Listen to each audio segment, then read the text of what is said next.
చేయమా ఎందాకొచ్చా నువ్వు అటు ఇటు తిరిగి వచ్చేటప్పుడు కూర అయిపోద్దా ఏంటి? ఈ చేతులు అంచేపు అయిపోద్ది చేయమా. మరి వండద్దా ఏంది?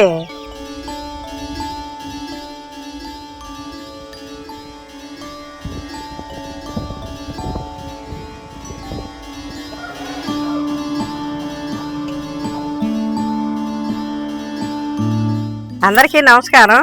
ఈరోజు చిట్టి రొయ్యలు ములక్కాయ కలగలిపేసి వండుతున్నాను. నేను ఎలా వండుతానో చూడండి.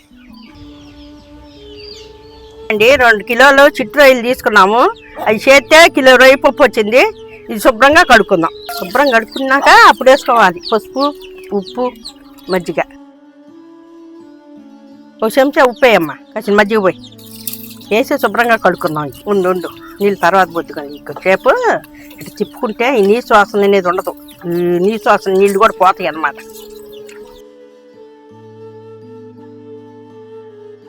ఇదిగానండి చూడండి, ఈ రొయ్యలు ఇట్లా శుభ్రంగా కడుక్కొని పెట్టుకోవాలి. దీనిలో కావాల్సిన 100 గ్రాములు మంచి నూనె, 2 చెంచాలు కారం, 1/2 చెంచా పసుపు, 2 చెంచాలు ఉప్పు, 50 గ్రాముల చింతపండు, 2 ములక్కాయలు, 1 పెద్ద ఉల్లిపాయ, 8 పచ్చిమిరకాయలు, 3 చెంచాలు గసగసాలు, కొంచెం అల్లం ముక్క, కొంచెం కొబ్బరి, 4 చిన్నులపాయ రెబ్బలు, కొంచెం దాచిన చెక్క, 5 లవంగాలు, 2 చెంచాలు ధనియాలు, కొంచెం కొత్తిమీర, 4 రెబ్బలు కరివేపాకు. ముందుగా కూరకు కావాల్సిన మసాలాలు నూరి పెట్టుకుందాం.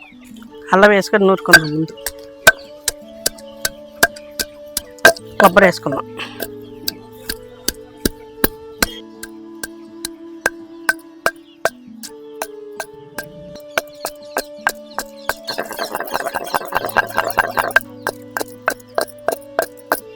గసగసాలు వేసుకుందాం.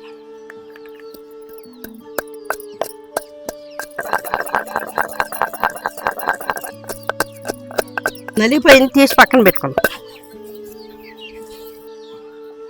5 మసాలు నూరుకుందాం. ఇప్పుడు దాచిన చెక్క, లవంగాలు వేసుకుందాం. ఇప్పుడు చిన్నులపాయలు వేసుకుందాం.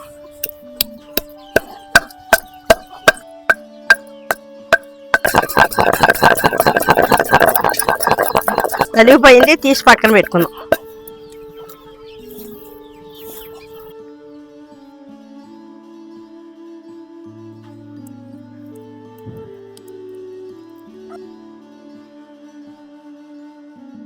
ముందుగా ఒక ఉడుకు ఉడకనిచ్చి పనికిరాని నీరు ఉంటుంది కదా, అది వంచేసుకొని పక్కన పెట్టుకుందాం. ఒక చిటికిడి పసుపు వేసుకొని కొద్దిగా నీరు పోసుకుందాం. ఇట్లా తిప్పుకుంటే ఒక ఉడుకు ఉడికినాక పనికిరాని నీరు వచ్చింది అనమాట. ఇప్పుడు మూత పెట్టుకుందాం. ఇట్లా 2 నిమిషాలు ఉడకబెట్టుకుంటే పనికిరాని నీరు ఉంటుంది కదా, నీసు నీరు బయటకు వచ్చేసేస్తుంది అనమాట. ఉల్లిపాయ పచ్చిమిరకాయలు కోసి పక్కన పెట్టుకుందాం.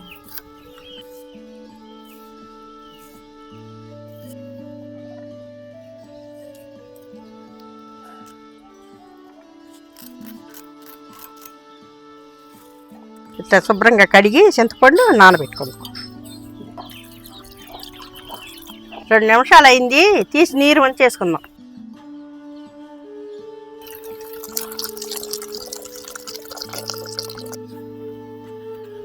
చూసారా, నీట్గా వచ్చేసినవి.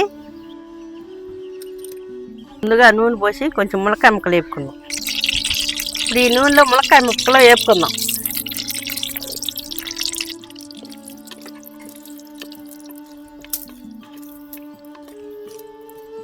ఇక పచ్చివాసన పోయింది, తీసి పక్కన పెట్టుకుందాం.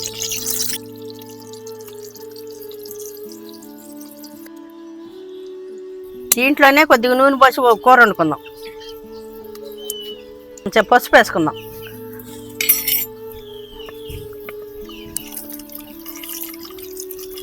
ఇప్పుడు ఉల్లిపాయలు పచ్చిమిరకాయలు కోసి పెట్టినవి ఉన్నాయి కదా, అవి వేసుకుందాం. రేపాకు వేసుకుందాం. పప్పు వేసుకుందాం.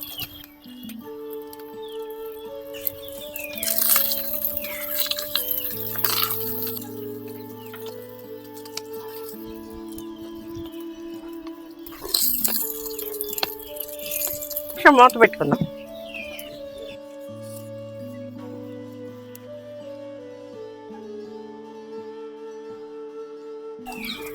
మూత పెట్టి 1 నిమిషం అయిపోయింది కదా. ఇప్పుడు నూనె పెట్టుకున్న మసాలా ఉంది కదా, అది వేసుకుందాం.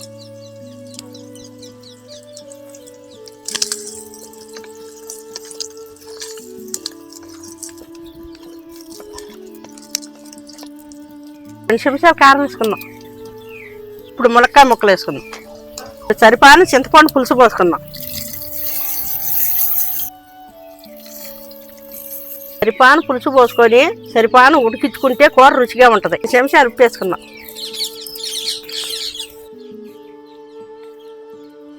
నిమిషాలు మూత పెట్టి ఉడికించుకుందాం.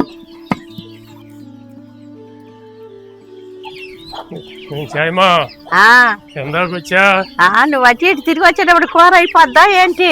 ఈ చేతులు అంచేపు అయిపోతాయమ్మా. మరి వండద్దా ఏంది? ములక్కాయలు వేసి వేయమన్నావుగా. అదే 1/2 గంటలో ఉడికిపోద్దులే. అయిపోద్ది కానీ స్టూల్ తీసుకొచ్చుకొని కూర్చో ఇక్కడ నాకు తోడు. పోయిసాగనా నాకు పని ఉంది కానీ ఉండేదానికి నిబ్బరంగా నీటిగా ఉండు.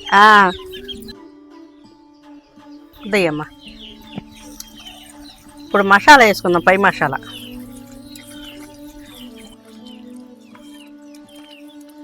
ఇప్పుడు కొత్తిమీర వేసి దించేసుకుందాం.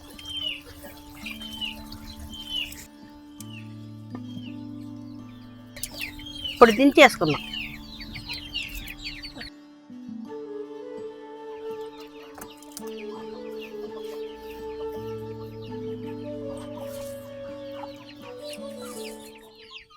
చాయమా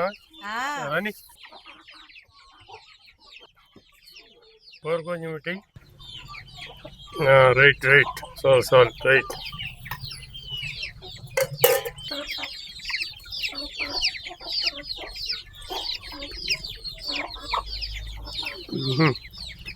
అబ్బా ఏం రుచి బాగుందా? ములక్కాయ ముక్కలు ఏం టేస్ట్ వచ్చింది సార్.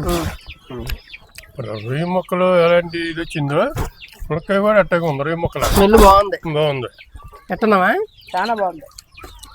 ముక్క కూడా చూడు దూదెల్లో ఉంది చక్కగా. సరిపోను ఉడికింది. అదిరిపోయిందండి.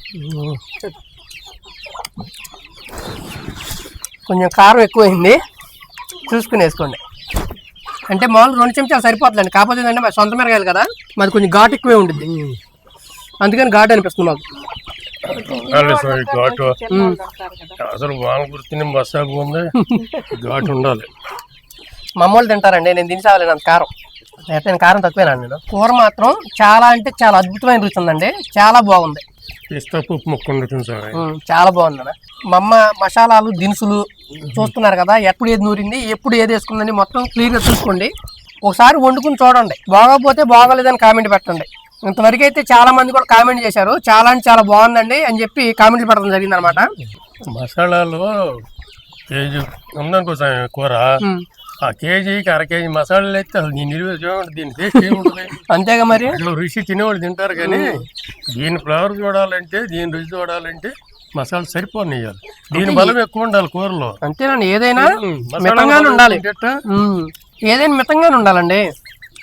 మితంగా ఉంటేనే కూర అనేది దాని యొక్క పూర్తి స్వచ్ఛత అనేది తెలిసిద్ది అనమాట. దాని టేస్ట్ కానీ కరెక్ట్. మొన్న ఒక రీల్ పెట్టాకండి, వరద వచ్చిందని చెప్పి. ఒక పూట ఉండి నీళ్ళు మొత్తం దిగిపోయినాయండి. ఇప్పటికైతే సేఫేను. మనం ఒక 10% మాత్రం డ్యామేజ్ జరిగింది అనమాట. తర్వాత మళ్ళీ రీల్ చేసి పెడదాం అనుకుంటే కుదరలేదు. మళ్ళీ ఏదైనా ఒక ఈ నెల ఇంకో నెల ఇబ్బంది లేండి. అసలు నేను తెచ్చిన దానికి మా అమ్మ మాత్రం న్యాయం చేసిందండి. చాలా అంటే చాలా బాగుండింది మా అమ్మ. అసలు మన ఓల్డ్లోనే బాగా ఫేమస్ అయినటువంటి వంటకం వండాలంటే తీసుకోవాల్సిన జాగ్రత్తలు ఏంటంటే, వండే వాళ్ళకంట తొందర ఉండకూడదంట, మనస్ఫూర్తిగా ఉండాలంట, ప్రేమతో ఉండాలంట. అప్పుడు అది ఏ వంట అయినా సరే ఆ ఓల్డ్ క్లాస్ టేస్ట్ అనేది వచ్చింది అనమాట. దాంట్లో మాత్రం మా అమ్మ 100% న్యాయం చేద్దండి. మా అమ్మ నిబ్బరంగా ఎంతో ప్రేమతో వండి పెట్టింది అనమాట. అందుకని కూరలన్నీ కూడా పర్ఫెక్ట్ రావడం జరుగుతాయి అనమాట. నేను పోయికాడు ఎంత కూర్చోమని అనుకున్నా, ఆ పొగ దగ్గర కూర్చుంటే నా బాధ ఏంటో నీకు తెలిసిద్దరే కూర్చోరని అనలేక నాకు తోడుగా కూర్చోమని నాకు తెలుసుగా. వాస్తవానికి వీడియోలో పుణ్యమా అంట. మా అమ్మ మా నాన్నతో ఇంత ఇదిగా ఉంటుందండి. మామూలుగా మా నాన్న అంటే భయం అందరికి ఇంట్లో. కాకపోతే వీడియోలో కన్నా కూడా ఇంకా ఎక్కువ సరదాగా ఉంటారు మా అమ్మ నాన్న. కాదు ఇంత స్వతంత్రంగా మాట్లాడుకోవడం ఉండదు కానీ చేతులు ఆడుకోవడం కానీ ఇంకా ఇడిగానే ఎక్కువ ఉండిద్ది. చూశారు కదండి. ఇదే విధంగా మీ అమ్మగారితో కానీ కుదిరితే మీ ఆవిడతో కానీ ఇలా చేపించుకుని ట్రై చేసి చూడండి. ఈసారి నా వీడియోలో కామెంట్ పెట్టండి అనమాట. నా వీడియో మీకు నచ్చిందని అనుకుంటున్నాను. నా వీడియో కనుక మీకు నచ్చినట్టయితే మీరు సబ్స్క్రైబ్ చేసుకోండి. చాలా మంది చూస్తున్నారండి, అదేవిధంగా ఎంకరేజ్ కూడా చేస్తున్నారు. అదేవిధంగా మా వీడియో కనుక మీకు నచ్చినట్టయితే లైక్ చేయండి, షేర్ చేయండి, కామెంట్ చేయండి అండి. మరిన్ని మంచి వీడియోల కోసం నా ఛానల్ సబ్స్క్రైబ్ చేసుకోండి అండి. సబ్స్క్రైబ్ చేసుకుంటే ఏంటంటే నా వీడియో అనేది పెట్టగానే నోటిఫికేషన్ అనేది మీకు రావడం జరిగింది అనమాట. ఉంటానండి, మీ తెలుగు ఫార్మర్ గోపి. బాయ్.